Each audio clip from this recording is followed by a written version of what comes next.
नमस्कार। ग्रहों की गोचरीय स्थिति पर रेगुलर वीडियो पाने के लिए साप्ताहिक राशिफल, मासिक राशिफल, त्रैमासिक राशिफल और ग्रहों के बाकी गोचर पर भी रेगुलर अपडेट्स पाने के लिए, जिसके हिसाब से आप अपने जीवन में थोड़ी गाइडेंस प्राप्त कर सकें, इसके लिए मेरे चैनल को अवश्य सब्सक्राइब करें। जिन लोगों ने सब्सक्राइब कर रखा है वो ऑल ये जो नोटिफिकेशन सेटिंग होती है इसको क्लिक करें, क्योंकि कभी कभी कुछ लोग बोलते हैं उनको नोटिफिकेशन नहीं मिलती। आशा करता हूं चैनल को सब्सक्राइब करेंगे और रेगुलर वीडियोस अवश्य आप देखेंगे। नमस्कार। ओम गणेशाय नमः। ओम नमः शिवाय। मैं निखिल ज्योतिष आचार्य आप सभी का मेरे चैनल पर पुनः स्वागत करता हूं। आशा करता हूं कि आप सभी स्वस्थ होंगे। महादेव की कृपा आप सभी पर सदैव बनी रहे। ये वीडियो सिंह यानी कि लियो के लिए बहुत विशेष है, क्योंकि वीडियो है 15 दिसंबर से 21 दिसंबर 2025 के साप्ताहिक राशिफल के बारे में। कैसा रहेगा आने वाला सप्ताह सिंह के लिए। जो मेरा साप्ताहिक राशिफल होता है वो प्रमुखतः चंद्रमा और उनकी गति पे आधारित होता है। चंद्रमा एक बहुत विशेष ग्रह है, लेकिन जब हम साप्ताहिक राशिफल की बात कर रहे हैं तो पहला तो उनकी तेज गति, फिर उनका मन का कारक होना और फिर उनकी क्वालिटी कि वह जिस भी भाव, राशि, ग्रह आदि के साथ संबंध संपर्क बनाते हैं उनको बहुत एक्टिवेट कर देते हैं। इन सभी कारणों से चंद्रमा का जो गोचर होता है वो बहुत विशेष हो जाता है। चंद्रमा के गोचर के कारण हमारे मन, मस्तिष्क, विचार, स्वभाव, सोचने के तौर तरीके, दृष्टिकोण, हर चीज पर बहुत डायरेक्ट इम्पैक्ट पड़ता है और इसको समझने के लिए साप्ताहिक राशिफल बहुत विशेष होता है। इस अंधकारमय जीवन में ज्योतिष एक मात्र विद्या है जो हमें थोड़ा सहारा देती है गाइड करके। भले ही राशिफल बहुत सामान्य आधार पर दिए जाएं, लेकिन एक जनरल गाइडेंस के लिए बहुत उपयोगी होते हैं। यदि आपकी लग्न राशि या चंद्र राशि सिंह है, दोनों ही गाइडेंस के लिए इस राशिफल को देख सकते हैं। जहां से ज़्यादा सूट और रिलेट आपको करता है वहां से देखिए। व्यक्तिगत तौर पे मेरा मानना है लग्न से अगर आप देखेंगे तो अच्छा, इनकेस नहीं पता है तो चंद्र राशि से भी इसको देख सकते हैं। शुरू करते हैं अत्यंत महत्वपूर्ण राशिफल का।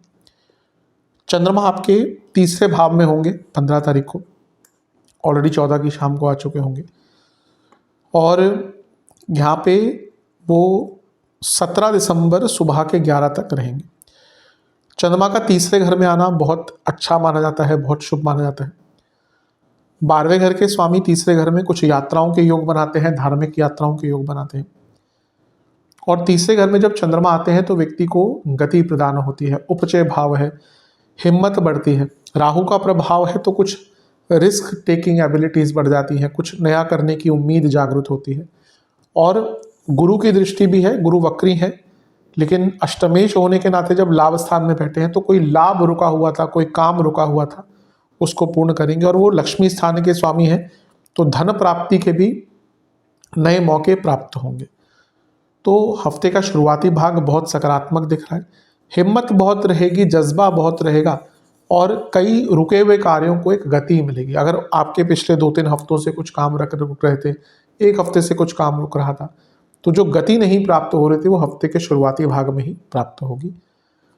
थोड़ा बस जल्दबाजी से और ओवर एक्साइटमेंट से बचें। राहु का प्रभाव है, इसलिए कम्युनिकेशन पर भी ध्यान दें। नवांश कुंडली बता रही है कि अपने बारे में थोड़ा सा सोचें, क्योंकि अभी ऐसा लग रहा है कि आप ना कहीं अपना पॉइंट ऑफ व्यू बहुत मिस कर रहे हैं। दशांश कुंडली, कार्य क्षेत्र में किसी पर ट्रस्ट ना करें। बिजनेस की जहां तक बात है, भाग्य का बहुत साथ प्राप्त होगा। जहां तक लव लाइफ की बात है, थोड़ा जैसे मैंने अभी थोड़ी देर पहले कहा, सेल्फ लव बहुत इंपॉर्टेंट होता है आज के टाइम में। तो अपने आप को पैम्पर करें, अपने लिए कुछ स्पेशल करें। वैवाहिक जीवन सेम चीज कहूंगा। अभी दिख रहा है कि आप बहुत कमिटेड हैं, ठीक है, बहुत अच्छा है, लेकिन अपने बारे में भी सोचना चाहिए। स्टूडेंट्स, ये वो समय है जहाँ पे थोड़ा आप स्टडीज से दूर हटकर अगर कुछ करते हैं, एक्स्ट्रा करिकुलर एक्टिविटीज, दोस्तों के साथ टाइम स्पेंड करते हैं, क्योंकि एक मेंटल ब्रेक की आवश्यकता दिख रही है। जहाँ तक सेहत की बात है, गले के रोग, कफ की प्रॉब्लम, इन्फ्लामेशन, ENT तंग करेंगे। सर्वाष्टक में आपका अष्टम भाव बली है, बस अचानक से कोई निर्णय ना ले, थोड़ा संयम रखें। 17 दिसंबर सुबह के 11 बजे चंद्रमा आ जाएंगे आपके चौथे भाव में यानी कि वृश्चिक में, और 19 दिसंबर रात के 11 तक यहीं पर रहेंगे।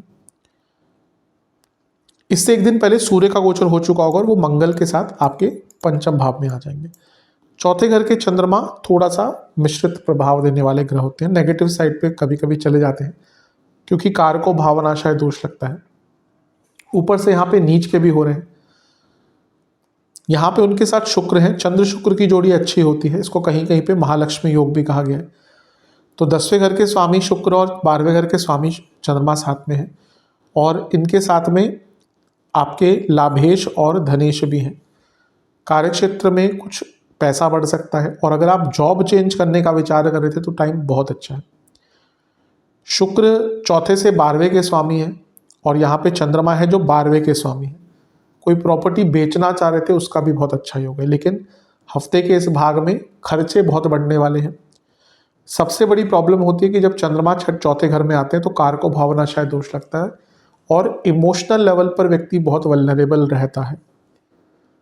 और यहाँ पे शकट योग भी है, इसलिए कुछ काम डिले भी होंगे, और वो जो काम अटकेंगे वो आपको और परेशान कर देंगे। तो इमोशनल लेवल पर एक टेस्टिंग टाइम रहेगा।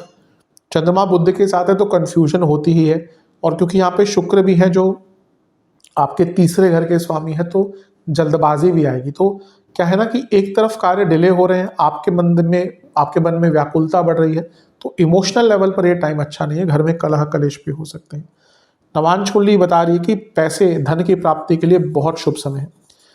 करियर हो, बिजनेस हो, दशांश कुंडली कार्य क्षेत्र में कंफ्यूजन को दूर रखिएगा। जहाँ पे कंफ्यूज्ड है किसी से पूछ लीजिएगा। बिजनेस की जहाँ तक बात है, एक फ्लो दिख रहा है, बहुत अच्छा समय है। लव लाइफ, एक दूसरे की ऊर्जा को समझिए, उसकी आवश्यकता दिख रही है इस टाइम पे। वैवाहिक जीवन, चीज़ों को रिफ्रेम कीजिए। कभी कभी क्या होता है ना, हमें एक रीस्टार्ट की आवश्यकता होती है, वैसा ही टाइम दिख रहा है। स्टूडेंट्स, एक्सेप्टेंस ले आइए कि आप कितना कर सकते हैं रियल में। अभी लगता है कि आप अपने आप से ही झूठ बोल रहे हैं, ये भी कर लूंगा वो भी कर लूंगा। नहीं, जितना सच में कर सकते हैं उतना ही तैयारी कीजिए, और उतना ही काम कीजिए, और उतनी ही प्लानिंग कीजिए। सेहत के हिसाब से नसों की प्रॉब्लम, और जिनको डायबिटीज़ है उनकी दिक्कत बढ़ेगी। चेस्ट की प्रॉब्लम, ब्रीदिंग इश्यूज। सर्वाष्टक में आपका छठा घर बली है, कोई प्रॉपर्टी संबंधित लीगल काम अटक रहे थे, पूर्ण हो सकते हैं। 19 दिसंबर रात के करीबन 11 बजे चंद्रमा आ जाएंगे आपके पंचम भाव में, और सप्ताह के अंत तक यहीं पर रहेंगे। 20 तारीख को शुक्र भी यहीं पे आ जाएंगे, तो उनकी युति होगी चंद्रमा के साथ। तो शुक्र को भी मैंने अंकित कर दिया है। पंचम में चंद्रमा है, यहाँ पे सूर्य मंगल ऑलरेडी थे। सूर्य लग्नेश है, मंगल योग कारक है, तो चंद्रमा ने उनको आके एक्टिवेट कर दिया। आपके कुछ विदेश संबंधित काम अटक रहे थे, कोई लोन के काम अटक रहे थे, कोई धन फंसा हुआ था, इन सब के लिए अच्छा योग है। फिर से चंद्रमा शुक्र की जोड़ी हो गई। जॉब चेंज करने के लिए, विदेश में जॉब ढूंढने के लिए बहुत अच्छा समय है। और 10वें से अष्टम में इतने सारे ग्रह वैसे भी बताता है कि जॉब चेंज करने का मौका आपको प्राप्त हो सकता है। तो इस समय आपका काफ़ी अच्छा दिख रहा है। बस ध्यान ये देना है कि सूर्य चंद्रमा साथ में है तो अमावस्या दोष है, और चंद्रमा पर बहुत ग्रहों का प्रभाव है। शुक्र, सूर्य, मंगल, केतु, शनि, गुरु। खर्चे बहुत हो सकते हैं। अगर आपको कोई मानसिक रोग है, ये टाइम उसकी वृद्धि बहुत होती है, यानी कि डिप्रेशन आदि है, तो बहुत तंग करती हैं चीज़ें। और सबसे महत्वपूर्ण चीज़ ये है कि ये वो समय है जब आप बहुत ओवर थिंकिंग करेंगे, आपकी एकाग्रता बहुत भंग रहेगी। इसलिए कुछ भी बहुत महत्वपूर्ण निर्णय आपको हफ्ते के अंतिम भाग में नहीं लेना। क्रिएटिविटी रहेगी, लेकिन वो कब ओवर थिंकिंग की तरफ बदल जाएगी आपको खुद पता नहीं चलेगा। नवांश कुंडली बता रही है कि थोड़ा संयम रखिएगा, बहुत इमेच्योर निर्णय ले सकते हैं। दशांश कुंडली, पैसे के लिए कार्य क्षेत्र में बहुत अच्छा समय है। जॉब चेंज का बहुत अच्छा समय है। बिजनेस में चीज़ें डिले होंगी, तो उसको अपने बिजनेस को बहुत समयबद्ध तरीके से पूरा हैंडल कीजिएगा। जहाँ तक लव लाइफ की बात है, एक दूसरे को समझना पड़ेगा। अभी लगता है कि ऊपरी तौर पर चीज़ें ठीक है, आंतरिक रूप से प्रॉब्लम बहुत है। वैवाहिक जीवन, गाइडेंस की आवश्यकता है आप दोनों को। अगर प्रॉब्लम चल रही है तो बड़ों से बात कीजिए, काउंसलर से बात कीजिए। उनके लिए है जिनको प्रॉब्लम्स बहुत ज़्यादा तंग कर रही हैं। स्टूडेंट्स, अगर एग्ज़ाम नहीं है, मैं कहूँगा कि थोड़ा आत्ममंथन, मेडिटेशन, अपने जीवन को थोड़ा सा ना सुलझा लीजिए। कभी कभी होता है हम इतने कॉम्प्लिकेटेड रहते हैं, टाइम नहीं मिल रहा, मैनेज नहीं कर पा रहे, सब कुछ अस्त व्यस्त है, तो चीज़ें और अस्त व्यस्त होती ही रहती हैं। एट टाइम्स आपको ब्रेक लेना चाहिए 1-2 दिन का। देखिए भाई क्या ख़राब है, टाइम मैनेजमेंट कीजिए। नहीं जल्दी उठ पा रहे तो उसका ध्यान दीजिए, या अपना स्लीपिंग पैटर्न ठीक नहीं कर पा रहे तो उसको ठीक कीजिए। ये समय हफ्ते के अंतिम भाग का उसी के लिए। एग्जाम वगैरह है तो अच्छा टाइम है, लेकिन अदरवाइज इन सब चीज़ों पर ध्यान दीजिएगा। जहाँ तक सेहत की बात है, पेट की प्रॉब्लम, इन्फेक्शंस और इन्फ्लामेशन, सर्वाष्टक में आपका तीसरा घर बली है, थोड़ा सा जल्दबाजी से बचेगा। उपाय के स्वरूप में सूर्य देवता को जल अर्पण करते हुए ओम भानवे नमः मंत्र का 21 बार जाप कीजिएगा। आशा करता हूँ वीडियो काम आएगा। चैनल पर नए हैं सब्सक्राइब कीजिए, वीडियो को लाइक कीजिए। मिलता हूँ आप सभी से अगले वीडियो में, तब तक के लिए ओम नमः शिवाय।